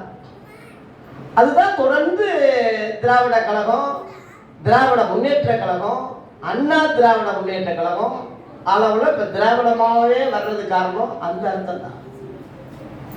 அத தற்குறி மாதிரி சிலர் புரியாம முட்டாள்தனமா பேசுறான். ஆகவே இந்த ரெண்டு அமைப்பு தான் சொல்றது. தேவனுடைய ஆலயங்களுக்கு மக்கள் எல்லாம் ஒரு ரத்தம் தான், ஒன்றே குலம் ஒருவனே தேவன், ஒரே ரத்தம் தான். பெரியார் கடவுள் மறுப்பா இருந்தாலும் கோயிலுக்கு இந்த ஜனங்களை ஏண்டா விட மாட்டாங்கிறேன்னு அதுக்காக போராட்டம் நடத்தினாரு. மதுரையில கூட வைத்தியநாத ஐயர் சொல்லி பிராமணர் தான். பிராமணர்களே சில நல்லவங்க இருந்திருக்காங்க, பாரதியார் மாதிரி. இந்த வைத்தியநாத ஐயர் சொல்லி மதுரையில் போராட்டம் நடத்தி கோயிலுக்கு ஆட்களை பட்டியலின மக்களை உள்ள விட்டாங்க. இதே மதுரையில் முத்துராமலிங்க தேவர் ஐயா அதில் முதன்மையா நின்று எவன் நாம் தடுக்கிறது நம்ம பார்த்துக்குவோம்னா அவரு உதவியாக இருந்தார். இப்போ உள்ள கோயிலுக்கு கும்பிடுறதுக்கு இதெல்லாம் வெளிப்படையான கோயில். நான் சொல்றது அப்போஸ்தலர்கள் சொல்றது ஆலயம் நீங்களே. லேலுயா. நீங்களே அந்த ஆலயம். புறஜாதிகளுக்கு இந்த அறிவு இருக்காது, இந்த அறிவு இருக்காது. ஐயப்பன் கோயிலுக்கு மாலை போட்டு போறவன் விரதம் இருந்து கறி மீன் சாப்பிடாம மனைவியோட படுக்காம 40 நாள் விரதம் இருந்து உடம்பை பரிசுத்தப்படுத்தி தூய்மைப்படுத்தி போறான்னா அது தேவனுடைய ஆலயம். அதை விட தேவனுடைய பரிசுத்தமா இருக்குன்னா அவன் நினைப்பு. ஆனா உண்மையிலேயே நீதாப்பா ஆலயம். அது ஆலயம் இல்லை, அது மனுஷனால கட்டப்பட்டது. மனுஷன் கட்டப்பட்டதுல கடவுள் இருக்க மாட்டார். புரிஞ்சுக்கங்க, மனுஷன் கட்டுற இடத்துல மனுஷன் தான் இருப்பான தவிர கடவுள் இருக்க மாட்டான். தேவன் கட்டுற இடத்துல தேவன் இருப்பார். உங்க உடம்பு தேவன் கட்டப்பட்டது ஆலயம். ஆதியாகமம் 2:7 மண்ணினாலே மனுஷனை உருவாக்கி அவன் நாசியில ஜீவ சுவாசத்தை ஊதினான். அவன் என்னன்னா ஜீவாத்மா. அதனாலதான் அவருக்கு கொயவன் ஒரு பேர் இருக்கு கர்த்தருக்கு, தேவனுக்கு. உங்களை உருவாக்கினவர் கர்த்தர். உங்க உடம்ப பாருங்க எவ்வளவு நல்லா இருக்கு. இந்த பல்லு பாருங்க, சின்ன பிள்ளையா இருக்கும் போது பல்லு முளைக்க மாட்டாங்க. ஏன்னா பாலை குடிச்சா அம்மா சிரமப்படும் பல்லு இருந்தா. அதனால அந்த பிள்ளை பால் குடிக்கிறதுக்காக பல்லு இல்லாம இருக்கு. அப்புறம் கொஞ்சம் பல்லு ஏன் முளைக்குது, இங்க பால் குடிக்க கூடாது, ரொட்டியை கொடு, இட்லியை கொடு, உப்புமாவை கொடு. அப்புறம் அந்த பல்லெல்லாம் வெளுது, ஸ்ட்ராங்கான பல்லு முளைக்குது. அப்புறம் என்னது, கறி சாப்பிட்டு நல்ல எலும்பு கறி, நல்ல பலமான இது. அப்புறம் வயசான காலத்துல வெளியே விழுது, சின்ன குழந்தை மாதிரி ஆயிடுவான். திரும்ப நீ பல்லு தைரியத்துல எதையும் சாப்பிட்டு ஜீரணிக்காம செத்துருவானான்னு சொல்லி எவ்வளவு ஞானம். இதெல்லாம் யாரு சொல்லி கொடுத்தாங்களா? இயற்கையிலேயே யோசிச்சு பாருங்க. உங்க சரீரத்தை பார்க்கும் போது நீங்க பிரமிப்பீங்க. யூரின் போறதெல்லாம் தனி, மோஷன் போறதெல்லாம் தனி, எல்லாம் பைப்பு குழாய் மாதிரி. மூளைக்கு போறதெல்லாம் வேற, ரத்தம் போறதுக்கெல்லாம் தனி பைபாஸ். கொஞ்சம் யோசிங்களேன், உங்க உடம்பை பத்தி நீங்களே யோசிங்களேன். அவ்வளவு நேர்த்தியாய் தேவன் செஞ்சிருக்க. டாக்டர்களே மிரள்றாங்களா, அவ்வளவு சயின்ஸ் இருக்கா, அவ்வளவு ரகசியம் இருக்கா நம்ம உடம்புல. காரணம் தேவ ஆலயம், தேவன் தங்குகிற ஆலயம். மனுஷனால் கட்டப்பட்டது தேவாலயம் கிடையாது. எல்லாரும் கூடி அங்கே கடவுளை கும்பிடுறதுக்காக ஒரு இது கட்டப்பட்டது. கையினால் கட்டப்பட்டது. கோயில்ல கடவுள் இருக்க மாட்டாருன்னே பவுல் சொல்றான். இந்துக்களுக்கு சொல்றாயா, நம்ம வந்து நான் தைரியமா இப்ப பேசிக்கிட்டு இருக்கேன். இந்துக்களுக்கு போய் நான் சொல்ல முடியுமா? சொன்னா சும்மா விடுவானா? பவுல் சொன்னான். அப்போஸ்தலர் 17ஆம் அதிகாரம் எடுங்களேன். அப்போஸ்தலர் 17ஆம் அதிகாரத்துல 24 இருந்து படிங்க. 24 உலகத்தையும் அதில் உள்ள யாவற்றையும் உண்டாக்கின தேவனானவர் வானத்துக்கும் பூமிக்கும் அவர் ஆண்டவராக இருக்கிறதுனாலே, குறிப்பு கைகளினால் கட்டப்பட்ட கோவில்களில் அவர் வாசம் பண்ணுகிறது. நீங்க பாருங்க, இங்க ஆலயம்னு போட்டிருக்கு, அங்க கோயில்னு இருக்கு. எவ்வளவு ஞானமா! தமிழ் மொழிபெயர்ப்பு மாதிரி எந்த மொழிபெயர்ப்பும் கிடையாது. இங்கிலீஷ்ல சர்ச்சுன்னு போட்டிருக்கோம், எல்லாத்துக்கும் சர்ச்சு சர்ச்சு சர்ச்சு. இங்க எப்ப பாருங்க, இங்க ஆலயம் இருக்கு, அங்க கோயில்னு சொல்லியிருக்கு. தமிழை போல வார்த்தைகள் எந்த மொழியிலையும் கிடையாது. கையினால் கட்டப்பட்ட கோயில்கள்ல அவர் வாசம் பண்ணுறது இல்லை. எல்லாருக்கும் ஜீவனையும் சுவாசத்தையும் சகலத்தையும் கொடுக்கிற அவர் நமக்கு தமக்கு யாரோ தேவையானது போல மனுஷன் கையினாலே பணிவிட கொள்றது இல்லை. சேலை கொடுத்துறது, குளிப்பாட்டுறது, பொட்டு வைக்கிறது, ஊஞ்சலை வச்சு ஆட்டுறது, இவன் தாலியை கொண்டு போய் அந்த பொம்மைக்கு கட்டுறது, கூட்டாஞ்சோறு திங்கிறது. எவ்வளவு விளையாட்டுத்தனம், கேவலம், எவ்வளவு தற்கொலைகள். எப்படிடா இந்த நாடு முன்னேறும்? இந்த 21ஆம் நூற்றாண்டில், இந்த விஞ்ஞானம் நிறைந்த டிஜிட்டல் நாட்டில் இப்படி கோயில் திருவிழா கொண்டாடியே பணத்தை காலியாக்குறான். கோயிலுக்கு போற பக்தர்கள் முழுவதும் ஆக்சிடென்ட்ல சாகுறாங்க. பெரும்பாலும் விபத்து நடக்கிறது, சாகுறது, பணமெல்லாம் போறதெல்லாம் கோயில் கோயில் கொடை திருவிழா. இதுலயே தான் நம்ம நாடு அடிமையாகுது, ஏழை நாடு ஆகுதே தவிர இதெல்லாம் இல்லாதனால மேலை நாடுகள் பணக்காரர்களா இருக்காங்க. ரகசியம் புரிஞ்சுக்க. என்னைக்குதான் திருந்த மாட்டாங்க, திருந்த முடியாது. அவ்வளவுதான். பொல்லாங்கனுக்குள்ள போயிட்டு இருக்கு உலகம். இதுல இருந்து தப்பி தவிர திரிஞ்சி கரையேறின நீங்களும் நானும் பாக்கியவான்கள். லேலுயா. அறியாமை உள்ள காலம் அது. 30ஆம் வசனத்திலே அறியாமை உள்ள காலங்களை தேவன் காணாதவரை போல் இருந்தார். இப்பொழுதோ மனம் திரும்ப வேண்டும் என்று எங்கும் உள்ள எல்லாருக்கும் என்ன செய்றார்? ஆர்டர், கட்டளை எல்லாருக்கும். இந்து முஸ்லீம், அதுக்குதான் நான் எல்லாத்தையும் சேர்த்து சொல்றேன். இந்துக்கு சொல்றேன், முஸ்லீம்களுக்கு சொல்றேன், அரசியல்வாதிகளுக்கு சொல்றேன், கட்சிகளுக்கு சொல்றேன். ஏன்? எல்லாருக்கும் அவர் ஆர்டர், கட்டளை கொடுக்குறாரு. அப்ப நான் ஒரு ஊழியக்காரன், அந்த கட்டளையை சொல்லித்தான் ஆகணும். எல்லாருக்கும் நான் சொல்லித்தான் ஆகணும். சிலர் பாஸ்டர் நீங்க வசனம் மட்டும் சொல்லுங்க, கிறிஸ்தவங்களுக்கு மட்டும் சொல்லுங்க, அரசியல் பேசாதீங்க, அந்த இந்து மதத்தை ஏன் பேசுறீங்க, அந்த முஸ்லீம் மதத்தை ஏன் பேசுறீங்கன்னா, எல்லாருக்கும் அவர் ஆர்டர் பண்ணியிருக்காரு, கட்டளை கொடுத்திருக்காரு. சகல ஜாதிகளையும் சீசராக்குங்கன்னு சொல்லியிருக்காரு. நான் கட்டளை கொடுத்த உபதேசம் எல்லாரும் கை ஒழுங்குபடி உபதேசம் பண்ணுங்கன்னு ஆர்டர் கொடுத்திருக்காரு. அதனாலதான் எல்லாருக்கும் சொல்றேன். அதனால ஜெயிலுக்கு போயிருக்கேன். அதனால என்னை கைது பண்ணிருக்காங்க, சிறைச்சாலையில் அடைச்சிருக்காங்க. கைது பண்ணுவதற்கு, அடைக்கப்படுவதற்கு மட்டுமில்ல, பவுல் சொன்ன மாதிரி அவருக்காக மறிக்கவும் நான் ஆயத்தமா இருக்கேன். லேலுயா. என்னைக்கு இருந்தாலும் சாகத்தாரையா போறோம். சாவுக்கு பயப்படுற ஊழியக்காரன் கிடையாது. அதனால சகலருக்கும் அவர் ஆர்டர், கட்டளை கொடுக்கிறார். கையினால கட்டப்பட்ட கோயில்ல ஒரு தேவன் இல்ல. ஏன் இல்லைன்னா, ஏன் இருக்க முடியாதுன்னா ஒரு குறிப்பு சொல்றேன். வானம் எனக்கு சிங்காசனம், பூமி எனக்கு பாதபடி. அப்போஸ்தலர் 7ஆம் அதிகாரத்துல ஸ்தேவான் சொல்றான். ஏசாயாவுல 66ஆம் அதிகாரத்துல உள்ளத அங்க சொல்றான். 48ஆம் வசனத்துல வானம் எனக்கு சிங்காசனம், பூமி எனக்கு பாதபடி. எனக்காக எப்படிப்பட்ட வீட்டை கட்டுவீங்க, எப்படிப்பட்ட கோயிலை கட்டுவீங்க? கட்டுங்க. முடியுமா? முடியுமா மனுஷன்? அதனால நான் கட்டின கோயில தான் நான் இருப்பேன்னு சொல்றாரு. அவர் கட்டின கோயிலே நீங்க தான். உங்கள் சரீரமே தேவனுடைய ஆலயம். இதை மதுபானத்தினாலே கெடுக்காதீங்க, சீரட்டு கஞ்சாவால கெடுக்காதீங்க, வேசித்தனம் உபச்சாரத்தினால உங்க உடம்ப கெடுக்காதீங்க. உங்க மனைவியோடு இருப்பது வேசித்தனம் இல்லை, விபச்சாரம் கிடையாது. ஏன்னா ஒரே சரீரம். நீங்க மத்தேயு 19ஆம் அதிகாரத்துல ஒரே சரீரம் தேவன் நினைச்சிருக்காரு. மனுஷன் அதை பிரிக்க கூடாது.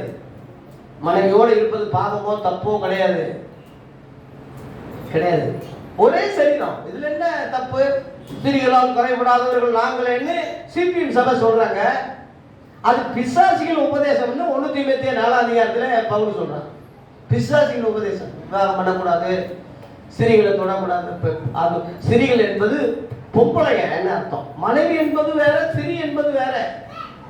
உங்ககிட்ட இருப்பது ஸ்திரீ இல்லை, மனைவி. உங்க மனைவி, மனைவினா உங்க உங்க உங்க வீடு. வீனா விஐபி, அவங்க தான் உங்க வீட்டுக்கு தலைவி. நீங்க தலைவர், அவங்க தலைவி. ஒரே உடம்பு. இதுல தீட்டு கிடையாது. மாற்றான் உடம்புல போகும்போது தான் தீட்டாது. அந்நிய மாம்சத்தை விரும்பக்கூடாது. உங்க மனைவி சொந்த மாம்சம். சொந்த மாம்சத்தை பகைத்தவன் ஒருவனும் இல்லையே. அதனால உங்க மனைவி நீங்களும் ஒரே சரீரமா இருப்பதனாலே நீங்களே அந்த ஆலயம். உங்களுக்குள்ளே தேவன் இருப்பார், உங்களுக்குள்ளே இருக்கிறார். 2 கொரிந்தியர் 13:5 போட்டிருக்கு. உங்களுக்குள்ளே இயேசு இருக்காருன்னு உங்களுக்கு தெரியலையான்னு போட்டிருக்காங்க. உங்களுக்குள்ளே இயேசு இருக்காரு. உங்களுக்குள்ளே அப்படி விசுவாசம் இருக்கு. உங்களுக்கே தெரியலையா? அந்த வசனம் படிங்க.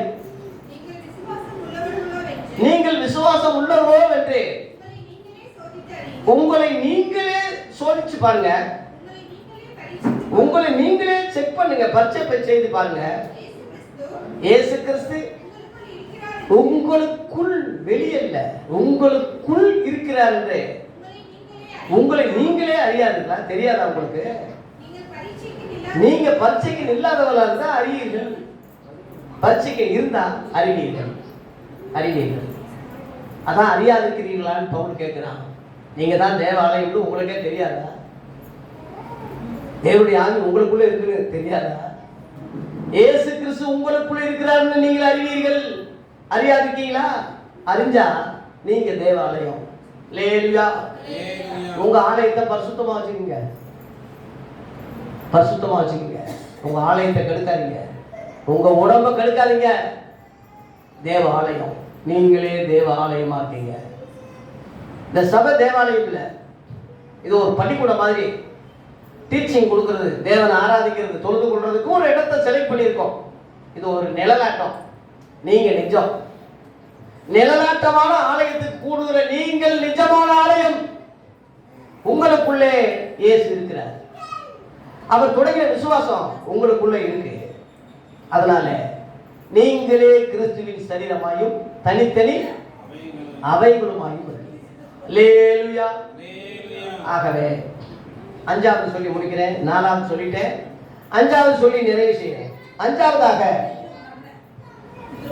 உலகத்தை நியாயந்திருக்கிறவனாயிருப்பான் கிறிஸ்தவன். உலக மக்களை அரசாங்கக்கூடியவனா இருப்பான். ரெண்டு தகுதி. அத நீங்களே சொல்றது யாரு என்ற கேள்விக்கு அஞ்சாவது விட, உலகத்தையே நியாயந்திருக்கக்கூடியவனா இருப்பான், உலகத்தையே ஆளக்கூடியவனாகவும் இருப்பான் ஒரு கிறிஸ்தவன். புரிஞ்சுக்க, எல்லாருக்கும் இந்த பாக்கியம் கிடையாது.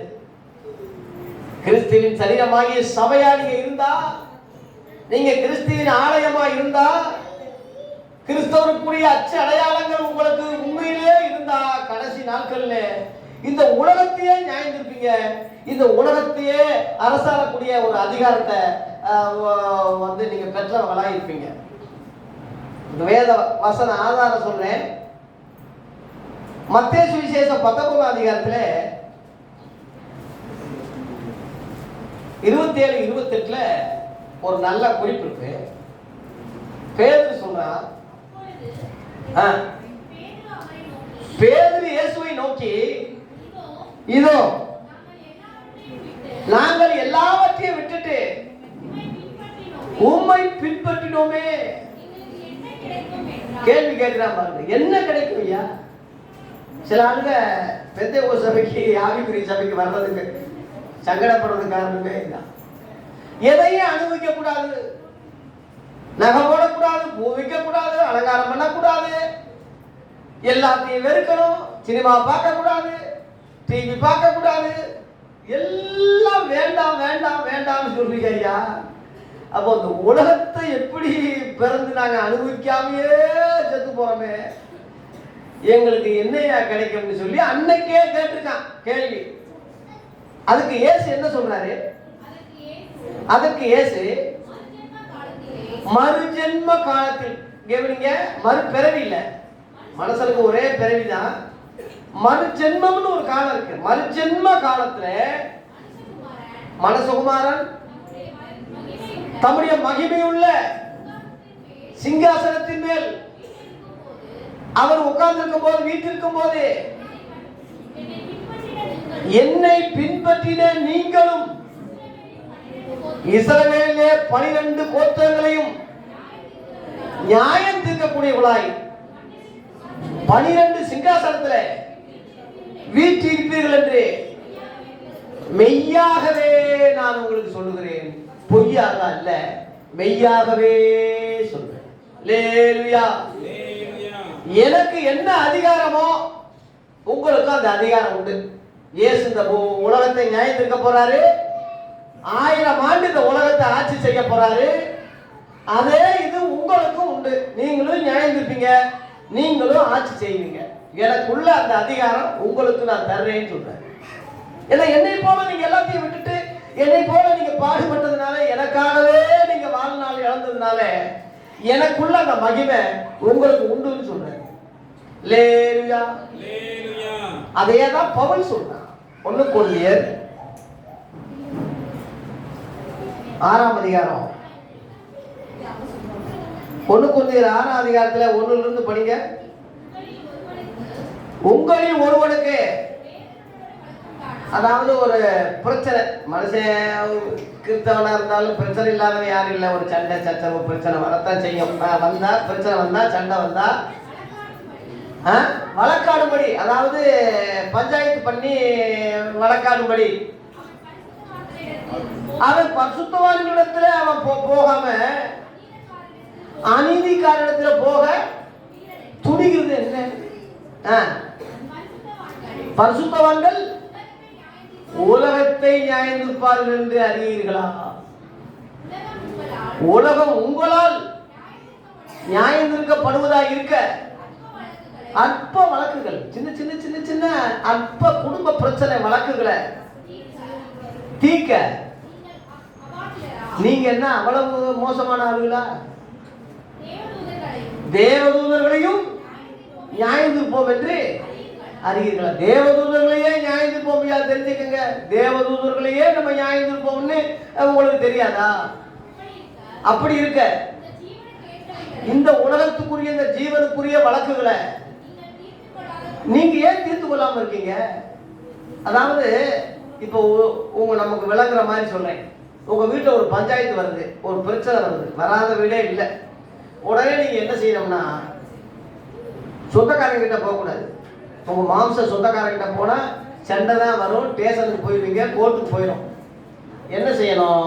பரிசுத்தவான்களை கூப்பிட்டுங்க. உங்க சபையில மூப்பர்களாக இருப்பாங்க, பரிசுத்தவான்களை விவரமான ஆளுகளை கூப்பிட்டு வச்சு, ஐயா இந்த இதுக்கு நான் என்ன செய்யணும், இந்த பிரச்சனை அவங்க கிட்ட நீங்க மனம் திறந்து பேசி அவங்க வசன அடிப்படையில் உங்களை சரி பண்ணிடுவாங்க.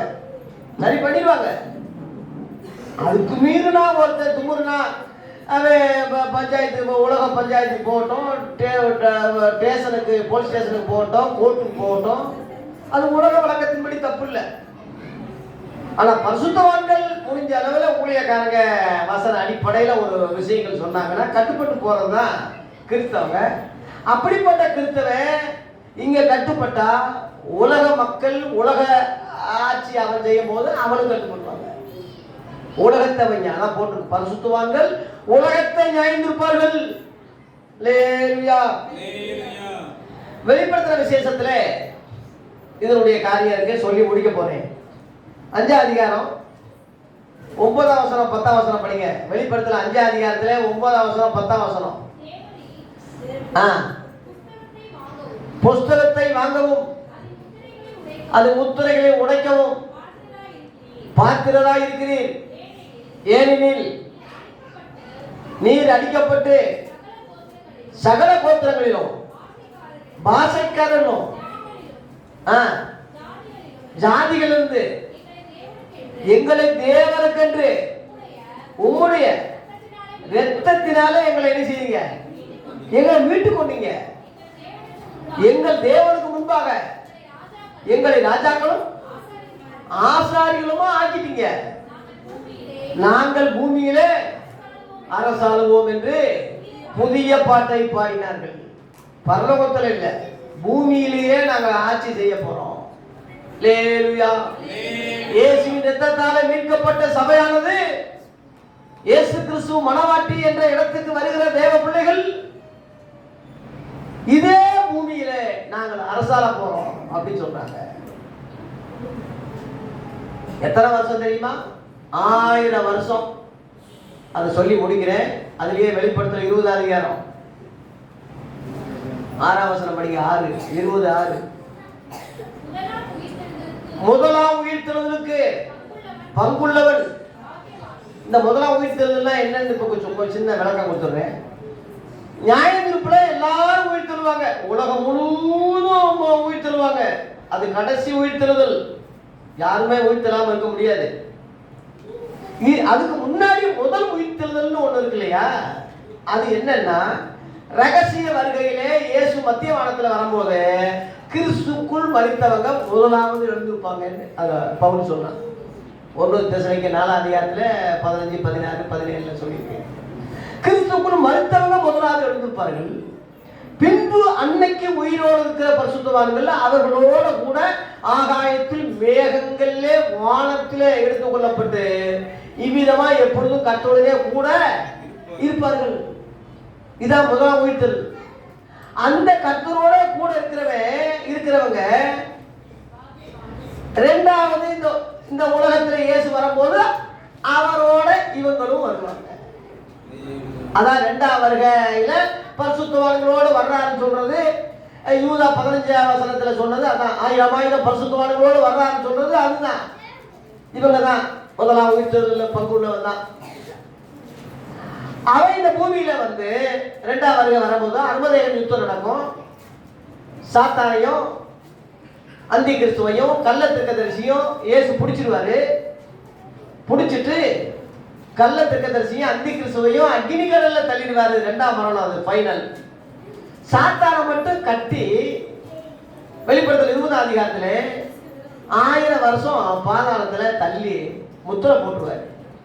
அதில் போட்டிருக்கு 4ஆம் வசனத்துல, பழைய பாம்பு சாத்தான். அந்த 1000 வருஷம் முடிகிற வரைக்கும் மற்றவங்க உயிர் தள்ளுறது இல்லை. அந்த முதலாம் உயிர்த்தெழுதல்ல வந்தவன் இயேசுவோட இதே பூமியில திரும்ப கண்டினியூ பண்ணுங்க. முதலாம் உயிர்த்தெழுதலுக்கு பங்குள்ளவன் பாக்கியவானா, பரிசுத்தவானும் பாக்கியவானுமா இருக்கிறான். இவர்கள் மேல் 2ஆம் மரணத்துக்கு அதிகாரம் கிடையாது. 2ஆம் மரணம்னா கடைசியில நியாயத்தீர்ப்புல அக்னி கடல்ல தள்ளுறாருல 2ஆம் மரணம். அந்த இடத்துக்கு இவங்க 2ஆம் மரணம் கிடையாது. உயிர் தெழுந்ததுதான். இவர்கள் தேவனுக்கும் இயேசுவுக்கு முன்பாக இருந்து ஆசாரியராக இருந்து அவரோடு கூட 1000 வருஷம் அரசாட்சி இதே பூமியிலே செய்வார்கள். அல்லேலூயா. ஆசாரியர்னா அது அர்த்தம் என்னன்னா ஆராதிக்கிறவங்கன்னு அர்த்தம், ஊழியக்காரங்கன்னு அர்த்தம். ஆசாரியனா ஆராதிக்கிறவன், ராஜாக்கள்னா ஆட்சி செய்கிறவன். எல்லாமே பாக்கியசாலிகளா இருப்பாங்க. அவங்க மேல 2ஆம் மரணம் கிடையாது. ஆகவே நீங்களே சொல்றது இயேசு கிறிஸ்துடைய சரீரமாகிய அந்த சபை நீங்களே சொல்லும் போது உங்களுக்குள்ள 5 அடையாளம் என்னன்னா, இயேசுவை தொழுது கொள்வார்கள், வரங்கள் உள்ளவர்களா இருப்பாங்க, வருகைக்கு அழைக்கப்படுவாங்க. 2, 3வது கர்த்தரை குறித்தே மேன்மை பாராட்டுவாங்க. 3, 4வது தேவனுடைய ஆலயங்களாக காணப்படுவாங்க. நடமாடும் ஆலயங்களா இருப்பாங்க. 4, 5வது உலகத்தையே நியாயந்திருப்பாங்க, உலகத்தை ஆட்சி செய்வாங்க. இந்த 5 பாக்கியம் கிறிஸ்துவின் சரீரமாகி சபைக்கு கர்த்தர் கொடுத்திருக்காரு. அது நீங்களே இருந்தா அந்த பாக்கியத்தை அடையலாம். நானா இருந்தா அந்த பாக்கியத்தை அடையலாம். இந்த யூடியூப் மூலமா கேட்கிற உலகம் முழுவதும் உள்ள பரிசுத்தவான்கள் நீங்களே இந்த இடத்துக்கு வந்துட்டா எல்லாருக்கும் அந்த பாக்கியம் உண்டு. கர்த்தர் நாமே இந்த 1ஆம் தேதியில இந்த நல்ல வார்த்தைகளை முழு சபைக்கு, உலகம் முழுவதும் உள்ள எல்லா ஊழியர்களுக்கும் இந்த செய்தியை தேவன் கொடுத்திருக்கிறார். அதை 30, 60, 100ஆக பலன் கேட்டு பயன்பட்டு நம்மளை மாத்திக்குவோம். ஒருவேளை இந்த 5ல ஏதாவது குறை இருந்தாலும் உங்களை சரி பண்ணிக்கங்க, திருத்திக்கங்க, மாத்திக்கங்க. கர்த்தர் நம்மை ஆசீர்வதிப்பாராக. நன்றி, வணக்கம்.